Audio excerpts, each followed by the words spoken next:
What's going on, guys? Welcome back to the Lock and Cash podcast, Tuesday, November 26th, as we get ready to take on Week 13 in the NFL. If this is your first time finding this channel, my name is Jeff with Lock and Cash Sports. I'm here to take you through the entire slate for Week 13. We're going to do a bit of a market review. I'll go through some of the lines, talk about some movement that I'm seeing, and some angles that I possibly want to attack. I'll give you guys leans on every game and some official picks if I have any. Last week I came on and told you guys about the bad week that I had in Week 11. Week 12 was a lot better. We did really well both in college and in NFL. Finished off with the Ravens last night, -3. We won all of our 2-unit plays, which really helped us. So maybe there'll be more of those going forward is kind of what I'm thinking. We've also, I haven't had there's a couple of games I'm eyeing this weekend as potential 3-unit plays. We've only had 2 of those this football season. They used to be a lot more common. I've cut down a lot on them this year, but we only had 2 and we're 2-0. So maybe it might be time to ramp things back up as we approach, and you have more data at this point of the season and a lot more, numbers to work with. So it might be time to ramp things up a little bit. All right, before we get into it, this market review is brought to you by the Action Network app. Go ahead and look down in the description if you guys are interested in downloading the app. It is where I track all of my free plays. I had the Ravens -3 put up on that app yesterday. The Seahawks -110 as a 2-unit play on Sunday. Notre Dame -14 was a 2-unit play on Saturday. I put all of those for free on the Action app. So to tail me on some of my picks, you don't have to be a subscriber. So just download the app down below. Along with my picks, you'll get many other expert picks and a lot of great articles and a lot of great systems and betting trends and stuff like that. So check out the Action app. The link's down in the description. All right, we kick things off with the triple header on Thanksgiving. The Chicago Bears taking on the Detroit Lions. That is your first game. 12:30 p.m. Eastern, so we get started right around lunchtime. A lot of people are going to be having food and watching this game. The Bears catching 10.5. Seeing some movement. This line moved a little bit. I saw it hit 11, came back down. Seemed like that was the ceiling. There's even a 10 out there, but the Bears a big underdog to the Detroit Lions. Totals at 48.5. Couple things on this game that I'm interested in. Now, we're all well aware of how great the Lions have been this season, right? They've been pretty much a wagon indoors and especially a wagon at home. I had the Colts on Sunday, and you know what? The final score I thought was not indicative of how the game actually went. There was a couple of big plays that Anthony Richardson made that were called back on penalties. A lot of penalties killed the Colts in that game. Could not sustain any drives because of them. But the defense played well, held the Lions to 20. If you tell me before the game I'm getting a 7.5-point home dog and the Lions are going to put up 24 points, I'm thinking I cover. I'm thinking I easily cover that game. But it wasn't the case. So I think a little bit of a misleading final with the Colts and Lions. But listen, the Lions are just laser focused week in, week out. They take care of business. Chicago's the one in the tricky spot here. Like, I know the Lions are laying a big number, but historically on Thanksgiving, favorites do really well. Chicago's in the trickier spot. This is going to be their 3rd straight divisional game. The first 2 divisional games, they lost in brutal fashion at home. Each game, not even just one of them, a missed field goal to lose to the Pack, or a blocked field goal to lose to the Packers, which was a chip shot. They should have won that game. And then the Vikings, they go to a miraculous comeback. They go to overtime. They get us the cover. I was on the Bears. They get us the cover on the 3.5. But that overtime drive, man, a horrible rookie mistake by Caleb Williams to take that sack, lost a big chunk of yardage, and it killed them in overtime. So the 2 really, really tough losses, and now you have to hit the road on a short week with a rookie quarterback and take on the best team in the NFL. So tough spot for the Bears. With that being said, it is a divisional game. It is in prime time. I do expect them to give a big effort, but I think ultimately here, I would lean slightly to the +10. Maybe the back doors open late, and you saw kind of the little late game, I don't want to say garbage time, but you saw the backdoor magic potential that Caleb Williams has leading that drive down at those final 2 drives that they needed touchdowns on at the end of the game against the Vikings to force overtime. So there's some potential here for a backdoor, but I can't really say strongly that I lean either way. A small lean to the Bears, but wouldn't blame you at all if you said, listen, double-digit favorites this season. What are they? I think they're 5-2 now. They were 5-0 going into this weekend, and then obviously the Commanders lose and the Chiefs don't cover. So double-digit favorites this season are now 5-2 ATS. So obviously you're getting one of the best team in the NFL right now at winning by margin. They just want to blow out everybody. So the Lions laying 10, can't blame you. Personally, I lean slightly to the Bears catching the 10, but no strong opinion either way on this one. Okay, the next game on the Thanksgiving slate is the Giants taking on the Cowboys, another divisional game, but this one is a little bit kind of the opposite of the first one. It's a bottom feeder game here. So I'm going to be interested to see what the Giants do at the quarterback position. They're catching 4 in this game. This line was 3. I even saw 2.5 on the look ahead. Dallas gets bought all the way up to 4. I agree with the movement. I think Dallas is the right side because, for a few reasons. 37.5 is the total. Got to see what the Giants do at quarterback. Do they leave DeVito in? If they do, that's just a dead team walking, right? With Tommy DeVito at the quarterback position, there's no point. I think one of the things that was a good sign for the Cowboys in that Washington game was not so much that, Cooper Rush, you kind of know what Cooper Rush is coming off the bench. You know that he's a capable backup. He's not the worst backup in the NFL or anything like that. But what you saw was the defense come back to life. Now with a couple of weeks with Micah Parsons back, Overshown played really well. They've got these guys now kind of getting back their groove from that, compared to the defense that you saw last year, which we haven't seen this year yet. You kind of got glimpses of it there against, what everyone thinks is a good Washington offense. So, to me, that's the good sign for the Cowboys. If you want to back the Cowboys in this game, that defensive front should make life very difficult on DeVito. It's one of the things from watching tape on DeVito last season and this season. He just sits in the pocket for way too long, and that's a bad recipe against this Dallas front. So I think Dallas is the right side in this game. Now, if they go to Drew Lock, they haven't heard any indication of it, but if for some reason they go Drew Lock, that makes the Giants a little bit more interesting on the side. He's a bit more proven in this league, and definitely a good competitor. So, we'll have to see what happens. But other than that, lean Cowboys here. I understand if you don't want to lay the 4, but I think the Giants are just, the way they handled the whole Daniel Jones thing, if that's not a team that's tanking, what is? Early in the season, we thought Carolina, they're just going to give up on the season because they looked so bad. But it was too early for that, right? And now look at the turnaround that Bryce Young has had. But the Giants, we're late enough in the season where you could realistically just quit, right? And I think that they're pretty close. And I'm not saying that the players don't go out on the field and they don't want to play and they don't want to win. Of course they want to win, but you're getting it from the leadership. You're getting it on the organizational level with the way they handled that quarterback situation that we just don't care about this season. We don't want to put our best chance to win out on the field. So why, that affects the locker room, that affects the players. You saw the neighbors' comments after the game. Not a lot to like if you want to back the Giants here. So lean to the Cowboys. I wouldn't even be mad at a Cowboys money line in minus 190. I'm not afraid of taking, I don't really take them, but I don't have any problem with taking money lines that are below minus 200, minus 250. If you see value on them, and I do see value on this one, or even throw them in a money line parlay with another leg. So I lean to the Cowboys. I actually also lean over to this game. It's ticking down, but this is an indoors game. The weather's not an element. You've got speed on both sides. It's not like, you've got neighbors. You've got some fast guys on both sides in this game. I could see some points here, some sneaky points. Also, you've got the potential for quarterbacks that are both backups to make mistakes. Pick six, scoop and score, fumble in your own territory. Like there's options for short fields here. And I think you could, maybe get to an over in this game. So over 37.5 kind of looks appealing to me as well. We just saw last week a shootout in the snow. So at that point, I'm pretty much done in betting unders this season. All right. The third Thanksgiving game is the Dolphins taking on the Packers.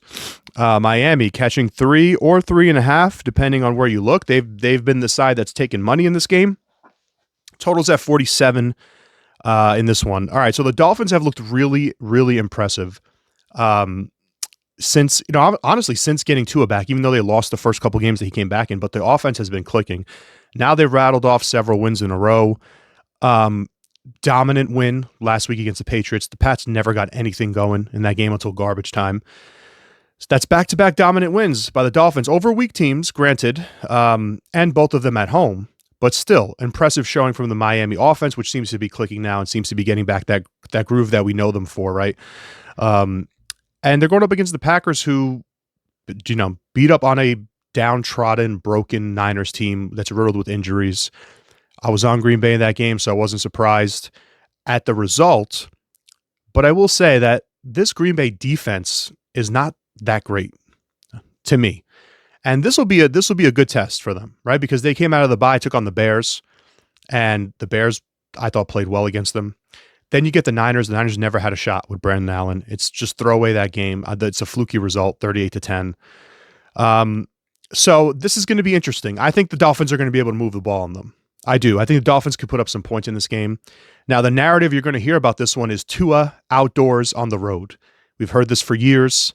And the Miami Dolphins team, just in general, over the years, regardless of who's at quarterback, just because they're a warm weather team that plays down south, they typically have trouble coming up northeast, right? So I understand that angle, but I'm just not that impressed with this Green Bay defense. I think both sides will be able to put up points.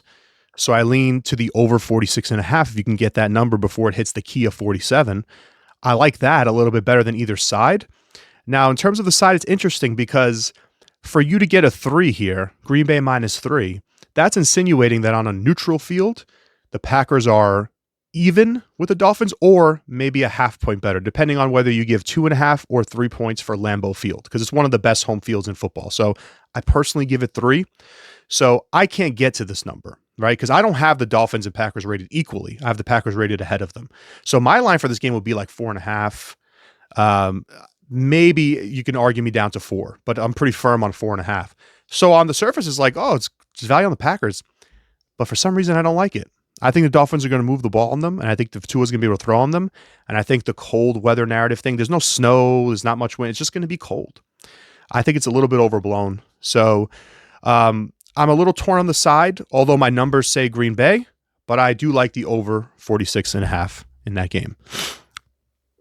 Moving on to Friday, we have a Black Friday game between the Raiders and the Chiefs. Vegas is catching 13 points here on the road in a divisional game. And I told you guys last week when we talked about the Chiefs-Panthers game, if you've been watching me every week, I say this consistently when the Chiefs are a big favorite. The handicap is really simple. They win these games, but they do not cover them, and they just simply do not.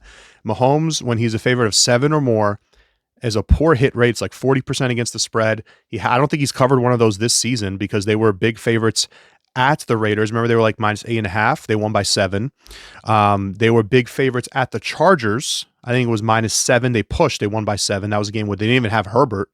And they were -11 to the Panthers, -10.5 last week to the Panthers, and they just escaped out of that game, winning with a field goal at the end. So the Chiefs win this game. They probably don't cover this game. Now, you got to see who's playing quarterback because Minshew's out. Well, I guess it's Desmond Ridder because Minshew's done with that shoulder injury, which was unfortunate.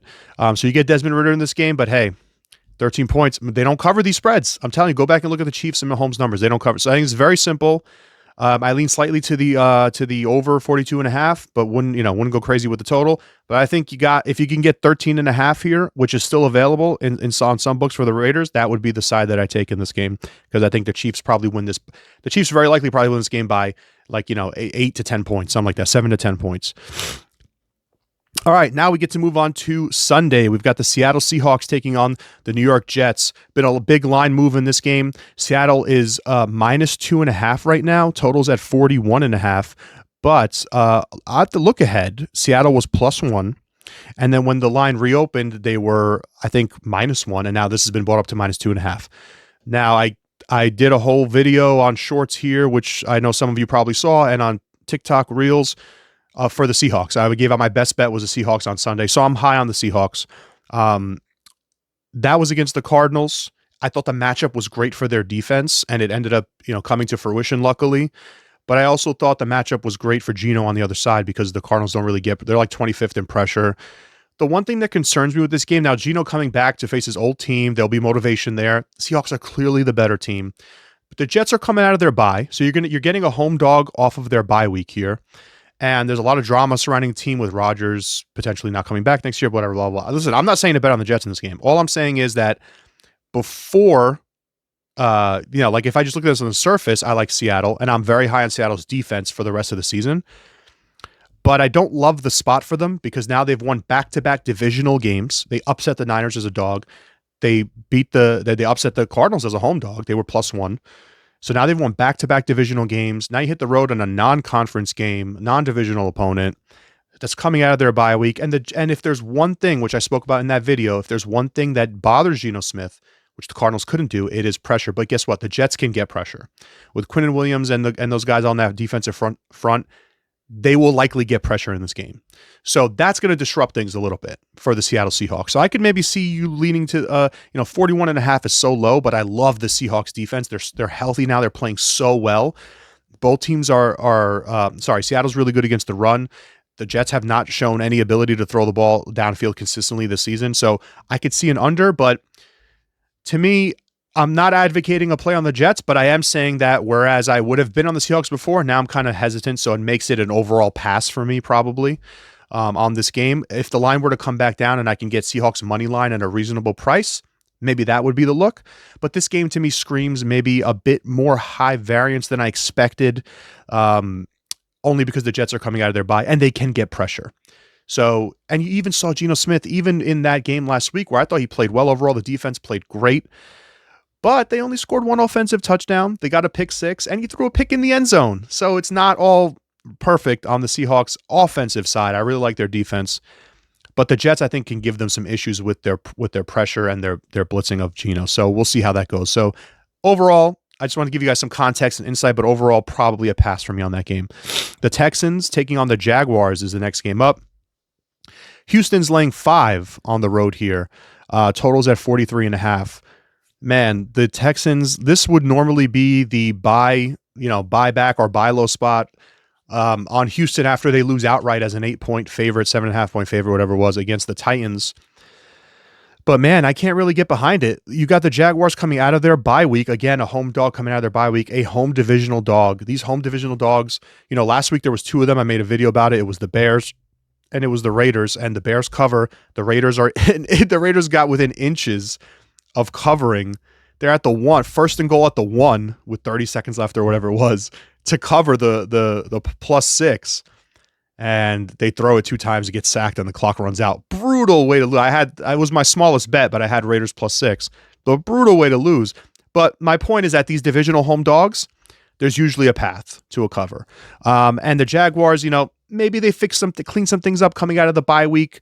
I don't even know if Lawrence is going to play in this game. But this number, I think, assumes that he's going to play. So we'll see if he plays. Peterson probably coaching for his job. I'm not sure if the locker room is lost there or not. There were rumors about that before going into the bye. We'll see what happens coming out of it.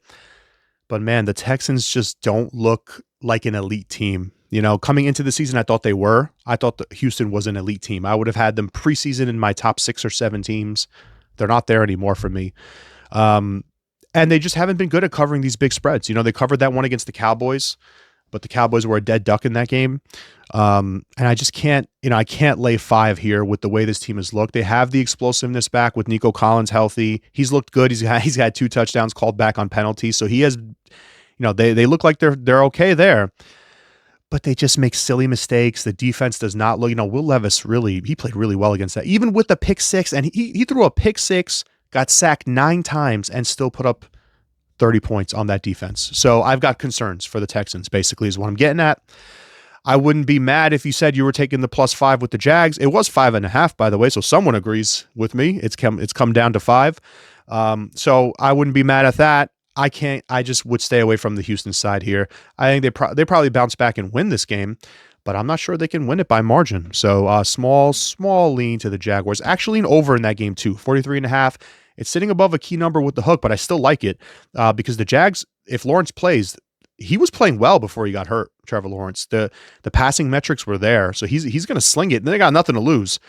And the Texans, you're going to have to put up points against this horrible Jaguars defense is horrible. Don't let the bye week fool you. That defense stinks. So I lean slightly over in that game. All right, next up, let's talk about the Titans taking on the Washington Commanders. Tennessee catching 5.5 on the road. Totals at 44.5, excuse me. And I know what everyone's going to say about this game. I already got emails about this game from viewers and from subscribers. This looks like the prototypical zigzag it, buy low, sell high, right? Tennessee wins outright in a divisional game as an 8-point underdog. The Commanders lose outright as a 10-point favorite at home in a divisional game. And now you just flip-flop it and you bet Washington, right? Because it's buy low, sell high. And I totally agree with that logic and reasoning and that strategy in the NFL. And if you do that on most games, you'll probably be a good NFL bettor. Here's my problem with it, though, for this specific one. I want to do that. I want to buy low on teams that I actually think are good. And I've done this show several weeks now, and I've said to you guys many times, I don't think Washington's any good. And I was looking, when they were 7-2, I was looking for ways to fade them. I bet against them when they played Baltimore. I bet against them when they played Philly. idiotically put them in a teaser this week because I'm thinking no way they lose to the Cowboys. But of course, my intuition was right about them all along. This is not a great football team. Average football team in my power ratings. I can't get to them being a 5.5 point favorite against the Titans, who have a top 10 defense against the pass and the rush. If Will Levis, guys, it's easy to forget. The Titans are, what are the Titans? 3-8. The Titans are 3-8. If Will Levis is not a complete idiot early on in the season, remember, they threw away like 3 games. You know, you could be sitting here with the Titans at 5-6 or 6-5. I think they're right there. I have them rated below Washington, don't get me wrong, but I think this is a field goal game. That Washington offense, especially now with the Brian Robinson injury, Eckler injury, who do you got left? And Jaden Daniels has, he started off great, but the NFL defenses, they adjust quick. You don't have very long. You have to keep it fresh. Look at what Ben Johnson's doing in Detroit. You got to keep it fresh, otherwise they catch up. So, my opinion, Tennessee plus 5.5 is a great pick this weekend. I'll be on it. There you go. And I don't have really any opinion on the total, but I'm not too worried about the letdown after the Houston win after the Tennessee win against Houston, because I'm just not that high on Washington. I want to buy low. So last night, guys, with the Ravens Chargers, that was a buy. That to me was the ultimate buy low. So the Ravens were 2.5. Minus 2.5 juice to 115. I just took a -3 and I got even money plus 100 because I thought this is not gonna be a close game. So that to me is buy low. I want to buy low on one of the elite teams in the league. Elite offense, small number. I don't have to worry too much about the spread. That's what I want. I don't want Washington, who I think is average, laying almost a touchdown against a scrappy team, a scrappy defense. And Will Levis is boom or bust. When you want to bet dogs, I've said this many times to you guys, you want boom or bust. You want high variance with underdogs because you want upset potential. You don't want someone that you kind of know what you're getting. That's not good for betting underdogs. You're taking a shot on a big dog. You want upset. You want high variance upset potential. So give me the Titans in this game. All right, the Cardinals are taking on the Vikings. Arizona's catching 3.5 points. Totals at 45.5. I faded Arizona last week, and this is another team when they were sitting at 6-4 that I think is overrated. Just the 3 teams I had pegged as overrated were Washington, the Chargers, and this Arizona team. I've got the Vikings here north of 4.5. I can even make you a strong argument for 5 in this game. So I see value on Minnesota. The only tricky thing about this game here is you are getting the Cardinals off a loss. You are getting the Vikings off of several straight wins and off of 3 straight road games. So they played 3 straight road games. Now they're coming back home and laying points above a key number. So I don't love it, but my numbers show value here on the Vikings. And what you saw Seattle have really good success with against Arizona on Sunday, was stopping the run. James Conner couldn't get anything going on the ground. And if you stop him, he's been bullying teams up until that point. And one of my angles was the bye week is going to hurt Arizona. So because they're like a team that thrives off momentum and speed, and I just thought the bye week would kill their groove.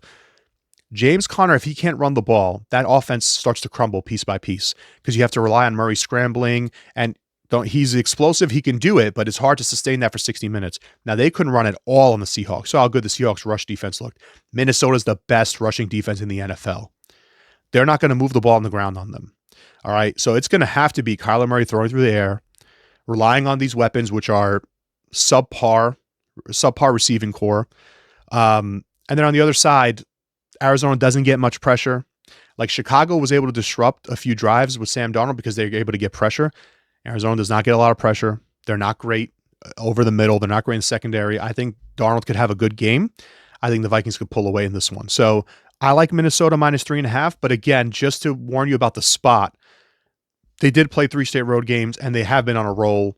So just be wary of that, right? You want to include everything in your handicap. So on that 3-game road trip, the offense didn't look spectacular. They played well against the Bears, but overall it wasn't like amazing, right? I think they put 21 points against the Titans, if you remember, 23 against the Titans. 23 against the Titans, 21 against the Colts. That's what it was. So, and then 12 against the Jaguars. So the offense hasn't, exactly been world beaters, but you're coming back home now. Just a little bit of a tricky spot, but my numbers show value on Minnesota. All right, big divisional game here between the Steelers and the Bengals. Kind of interesting line move in this one. Pittsburgh is plus 2.5, but at some books, you're seeing a 3 now pop up, a juiced 3. 47 is the total here in this game. Now, the Bengals are coming out of their bye week, and the Steelers obviously come off of that Thursday Night Football loss in the snow to the Cleveland Browns. So you're getting maybe potentially a buy low spot on Pitt if you can get the full field goal. This game is a tough read for me, to be honest, because, on the surface, I think that under looks good, but the Steelers have been taking a lot of downfield shots, and the Bengals defense is really bad. It's going to be all about the Bengals cleaning up things out of the bye. Can this defense come out of the bye? Because you know what the offense is. You know it's good. Can the defense come out of this bye week and just get some form of what we used to see from them? We used to see like hard-nosed, scrappy defense that was good in the secondary. Can we get something out of them that's similar to what we used to see? Or is it just a complete lost cause? If it's a lost cause, Pitt's going to win this game probably, because the Steelers' defense is significantly better. But you have the buy low potential here, and this number was bought up. It was -1, 1.5. It's now bought up. Now, let's just give you an idea of like just pure handicapping. Leave the situational stuff aside. For me to say Cincinnati -3 is a good bet in this game, I have to say, how many points am I signing to Cincinnati for their home field advantage? I'll go 2. Okay, so if I give them 2 points for home field, that means that if I remove home field, put them on a neutral, Cincinnati is 1 point better than Pittsburgh. Do you think that's true? I probably don't think that's true. So I have Pittsburgh ahead of them in my ratings by a half point. So this line, it's not a drastic line difference, but to me, this line is a little bit inflated. And it might be the sentiment from Pitt after that loss. Now, me saying that, okay, there's a little bit of line value in Pittsburgh. The problem I have is, though, I just think they're overrated. I love the switch to Russell Wilson early, but again, the NFL, they catch on quick. And if you look at the remaining schedule that the Steelers have, they're not winning that AFC North. They're not winning it. They still got to play the Chiefs, the Eagles. They still got to play the Bengals twice. They got another game left with the Browns. So this is a rough schedule to end the season. So tough spot for Pitt. For me, if this was still at the opener where it wasn't 1.5, I'd lean Cincy. Here, I pass. All right, the Colts are taking on the Patriots. Indianapolis -2 up to -3 now across some books. Still some 2.5s out there. But the Colts taking money against New England. 42.5 is the total. I do like the Colts in this game. I would lean there. I think the number at 2.5 is spot on, so I would try to get 2 or 2.5 if there's... Now, it looks like the 2s are gone, so it looks like you'd have to lay a 2.5 here if you want to take this bet. But I do think that the Colts have a path to success here. Like I said earlier when I mentioned the Lions game, I thought Indy played okay on defense. They played well. Actually, they played well on defense. Okay on offense, but were killed by penalties. The final score was misleading in that game. Versus the Patriots, who were non-competitive against the Dolphins for 3.5 quarters. It was 31-0, and then they score 15 points in garbage time. So for me, the Patriots just look like, man, and the Colts defense is good, guys. It's sneaky good. They're good in the secondary. They sit back in that zone. They don't allow a lot of explosive plays, so you're going to have to dink and dunk on them. The Lions ran on them really well, but the Patriots ain't running on you like that, right? So this is a much, much weaker test for their defense. They should be able to stifle the Pats in most of what they're going to try to do. And on the other side, they're going to have to run on them. You can run on the Patriots. You got to stay consistent. I thought that they did not stick to the run enough against the Lions, and they tried to let Anthony Richardson air it out too much. Now, of course, in true Anthony Richardson fashion, he missed a couple of big plays that would have been huge gains downfield. Whatever, it is what it is. But I think you get back to running the ball here if you're Steichen. Keep it on the ground against the Pats. A lot of Taylor, a lot of Richardson on the ground. Pick your spots with the passing game, and I think the Colts should win. So this is pretty simple to me. I think the Colts are a much better team than their record would suggest, and the defense is playing much better than the Patriots defense. I would lean Indy in this one. The Chargers are taking on the Falcons. -1.5 for LA here on the road. Total's at 47. It's been bought up a little bit. It was 46. The Chargers come off of that tough Monday Night Football loss to the Ravens, and the Falcons coming out of their bye week after 2 straight losses. So the Falcons lost 2 games in a row to the Saints and then to the Broncos. Now they went into the bye. Now they're coming back. So I know earlier, the sentiment of the Washington-Tennessee game, right? Buy low on the Chargers because they just lost. But now I got to lay points on the road with them, and I don't think they're that good. I mean, their offense is to me should be able to have success in this game. But I think the defense could be challenged a little bit by the Falcons. Remember, because before the Falcons stumbled a little bit, listen, they were in two bad spots. They lost that game to the Saints when the Saints made the head coaching change, remember? And they were laying points on the road in a divisional game. Not something you want to do with an average team, which I think the Falcons are an average team. So that was a good spot for the Saints. And the Saints got thoroughly outplayed in that game, outgained everything, and still somehow won. So that was a crazy game. Then they go into Denver completely flat, and the Broncos killed them. Now the Broncos have a great defense, so embarrassing to lose by that much, but kind of understandable. Coming out of the bye week, maybe you settle down a little bit. All right, make some tweaks, adjustments. The Falcons' offense prior to those two games was looking solid. They were able to run the ball. Kirk was looking good in the pocket. They were protecting him well. Now you just saw what the Chargers defense looks like when going up against a great the Ravens are a great offense. Okay. So they put up 30 points on them. And after the first drive of the game, where it's Chargers scored, touchdown, 7-0. After that, it was total domination for the remainder of the game. Now the Falcons are obviously not going to do that, but I think they can have success against this team. And maybe that makes sense as to why this total was bought up, right? Because I think both teams can have success. But the one thing I want to mention about the Falcons defense, which is something that we try to bet against them when they're playing a quarterback that does well with no pressure, a clean pocket, because they don't get any pressure. So when they played the Seahawks that week, remember the Seahawks went in there and blew them out as an underdog. When they don't get pressure on a quarterback, they don't get pressure on a quarterback. So when you have a quarterback that does well without pressure, that's a good spot to fade them. Herbert kills pressure and kills the blitz. So the Falcons not getting pressure might actually not burn them that much in this spot, is what I'm getting at, because they can just kind of sit back and focus on their coverage. And you don't have to blitz too much. They just don't get pressure. They're like almost dead last, like bottom three getting pressure on the quarterback. But again, Herbert really does a lot of damage, really good stats under pressure. So maybe this is an okay spot for the Falcons. So my initial look here is a small lean on Atlanta. And I always love playing these small home dogs. I know you guys have heard me probably talk about this before, but those +1s, +2s that are at home, because it's so easy for anybody to just come in and be like, oh, of course, Chargers are better. And look, you could just money line, -120, right? Chargers money line. How free does that sound, right? But that's why I love going contrarian on games like this, specifically like this, where it's like a -1. Arizona last week, Sunday, -1 on the road. And then it's like, it's so easy. And then you take the home team, and of course they pull off the small upset. So I leaned Atlanta as a contrarian bet a little bit in this game, and I lean over the total. All right, the Tampa Bay Bucks laying 6 on the road against the Carolina Panthers. 46.5 is your total. Both of these teams coming off of impressive games. The Buccaneers destroyed the Giants. The Panthers hung in there with the Chiefs, tied the game late, forced the Chiefs to go down and get a game-winning field goal drive. Very impressive. I like Carolina in this game. I'm taking the +6.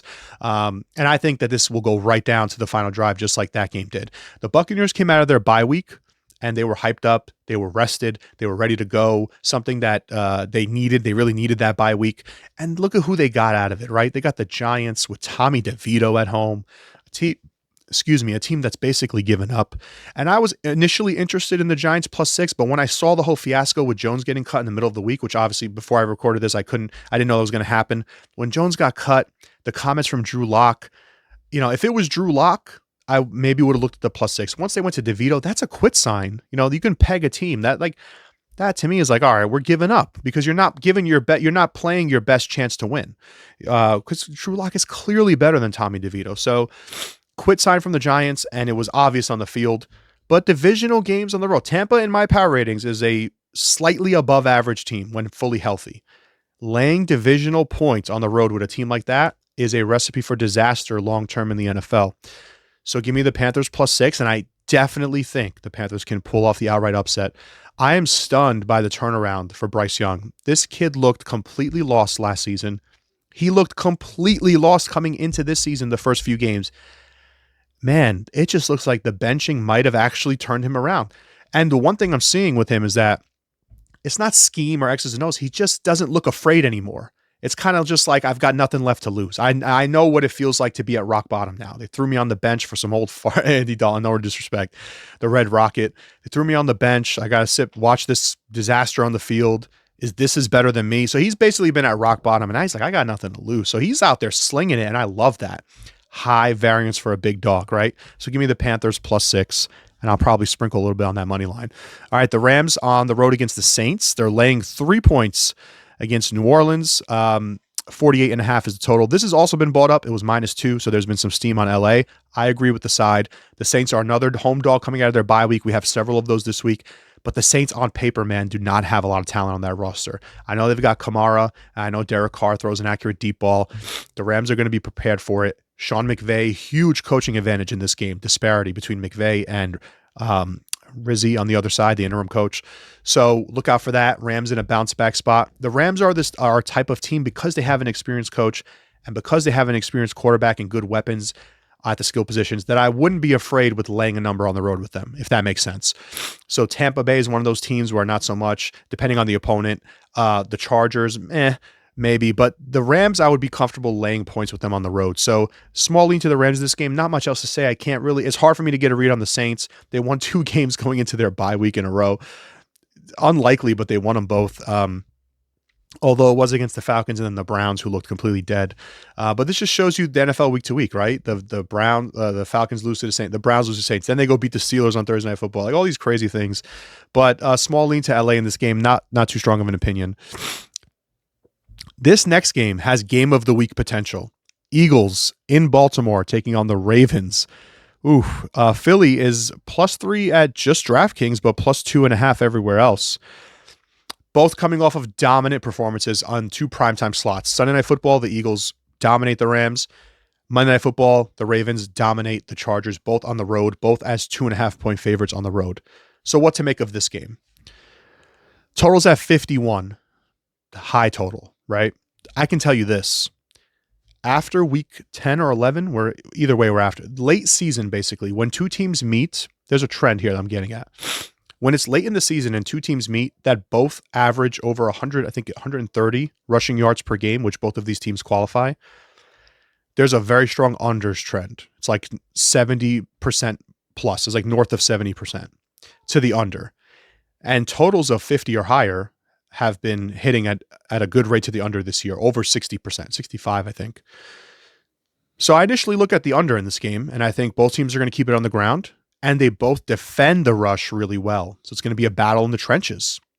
That screams under to me. Now, the Ravens at home can certainly be more explosive.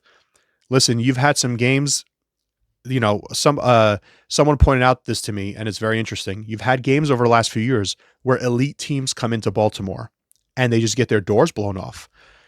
When it's a weak, mediocre team, it's a different story. So the Ravens kind of play up and down to their competition. But remember last year, the Lions were undefeated, went into Baltimore and lost by 30 whatever points. This year, the Phillies on a crazy run, won all these games in a row. Now they're coming into Baltimore. It's exactly the same line. Remember earlier this year, the Buffalo Bills, red hot coming into Baltimore. What happened? They got destroyed in that game. So when you have these small spreads with great elite offenses and at home, maybe this is another one of those. But with all that being said, I really like Philly. I love how they're playing.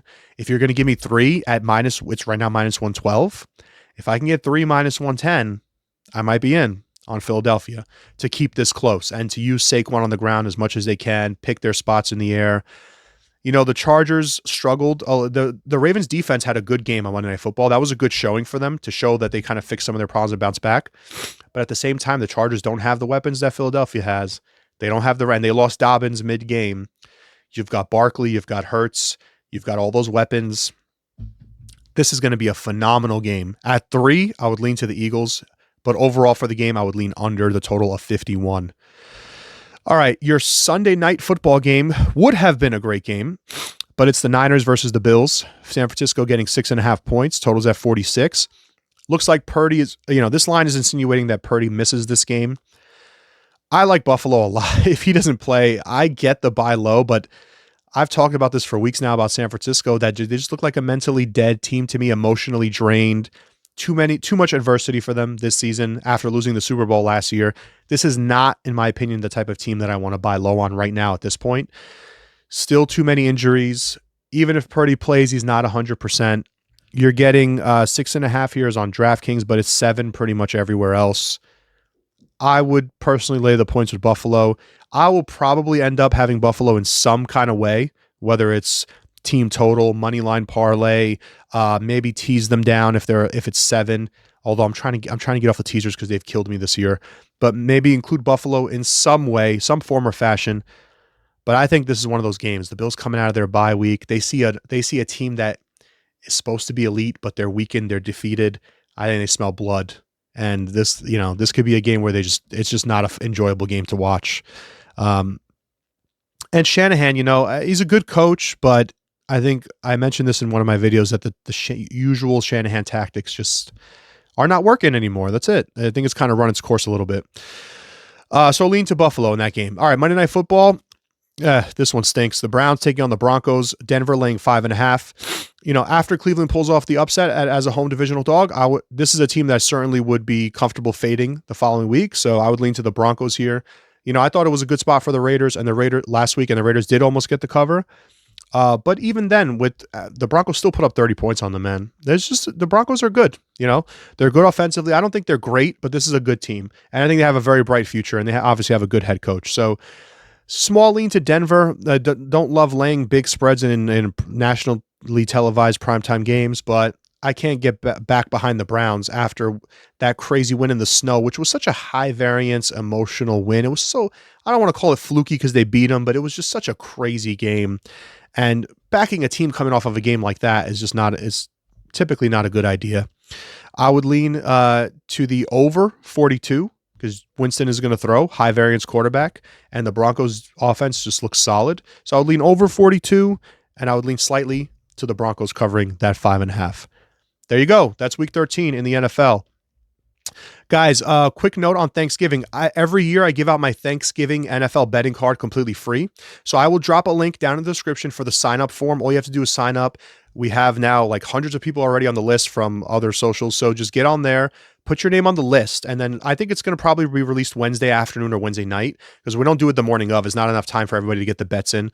So Wednesday afternoon, Wednesday night, you'll get an email with all of my Thanksgiving plays for the NFL. So that's a fun thing that we do every year. We never bet big on Thanksgiving, by the way. This is just something some people might disagree. I never do. I want to enjoy the time with family, eat, and I want to just have some action on the games. But you can't tell me that when the entire country is gathering together and looking at 3 football games that you're going to find a big edge.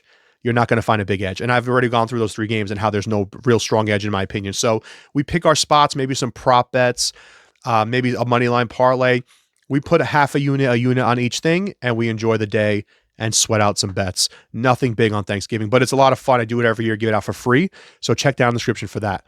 All right, let me know what your favorite plays are as well down in the comments, and I'll try to respond to as many as I can. Thank you guys as always for watching. Let's have a great week 13, and I'll catch you guys next week. Let's get it.